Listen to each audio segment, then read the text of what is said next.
Hey everybody, how you doing? Alright, pretty good, eh? Okay, so today we're gonna be doing a little bit of basil pesto, you know? Basil pesto kind of, originated from a town in Italy called Genoa, alright? And it's usually fresh basil that's been ground up, and back in the day, they used to use an old mortar and pestle to ground everything up real tight. Well, it's a little past that, and we got a food processor here, and we're gonna everything up, okay? So some of my ingredients I'm going to be using today are fresh basil leaves, which I'm picking right now. Now you can go ahead and throw the whole, leaf and stem in there if you'd like. But I think I noticed that if I, pick the leaves, I get a little more uniform consistency from mixing everything up. Okay. Along with fresh basil leaves, I'm going to have some shredded cheese. I have Romano and Pecorino. Okay. Going along with that, I have some fresh pine nuts, which add a little bit of texture and more flavor to it, and also fresh garlic. And once we get our paste going on, I'm going to add a little bit of olive oil.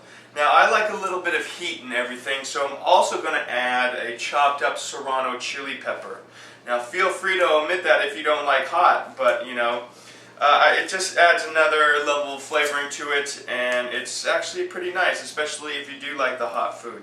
Okay, so I'm going to go ahead and finish picking these, and we will be on our way, okay? Alright.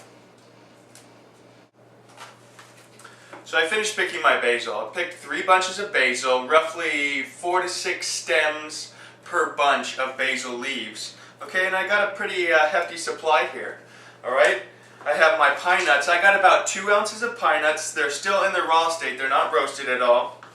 I have my shredded Romano and my shredded Pecorino here, serrano chili pepper, olive oil, and then something to accompany it, some garlic. Now I have 1 clove of regular garlic here and 1 clove of elephant garlic. Now elephant garlic, though it may look strong in size, it is actually a lot more milder in flavor than your minuscule garlic or your regular garlic here. Okay?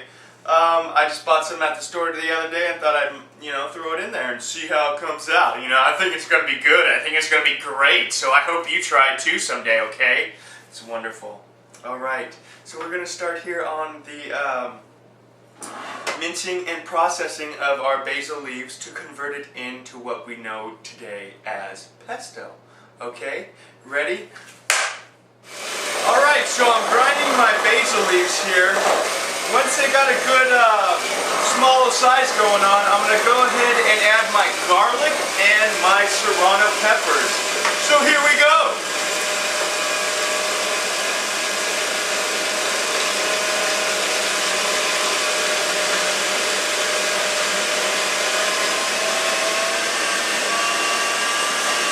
Next I'm going to add my cheese.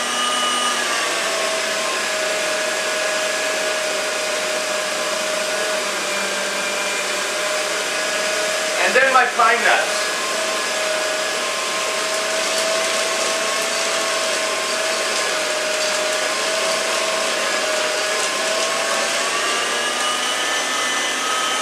Okay, so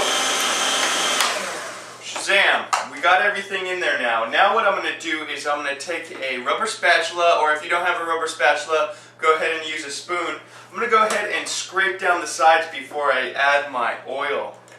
Okay, I want to make sure everything is consistent together, everything gets, added uniformly, okay? So, I'm going to get my rubber spatula, alright? Ready? Alright, so I got my rubber spatula here, alright, and I'm just going to go ahead and bring everything down here. Now, everything looks nice, green, cut up. I'm going to mix it just for maybe about 10-15 seconds more before I add the oil. I want to make sure all those pine nuts get nice and uniform in shape and size. Okay, but we're looking at a pretty good base here. Let me just give you a shot to check it out, eh? Alright. So here we have it. This is our ground up basil leaves, a little bit of cheese. I have a serrano pepper in there for heat for personal preference. Okay, we also have 1 clove of elephant garlic, 1 clove of regular garlic, pine nuts. You can toast them or you can do them raw. I like to do them raw personally. A little bit of kosher salt, and now we're going to go ahead and add our oil. Alright? Alright. Alright, so we got everything going on here. Everything looks like it's just mixed to the good consistency. I'm going to go ahead and start off with a 1/4 cup of oil.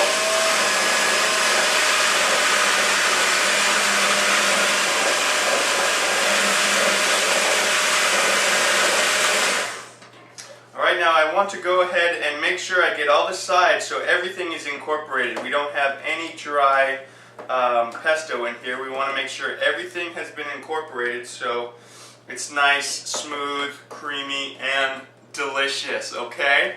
Alright. So I scoop the sides down. I'm going to go ahead and buzz it one more time. Probably add another, little less than a 1/4 cup of oil.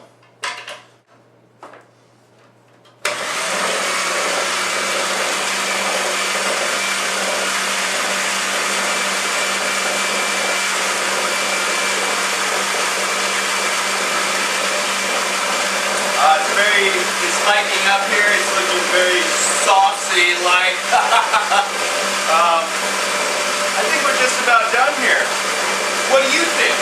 Email me and let me know.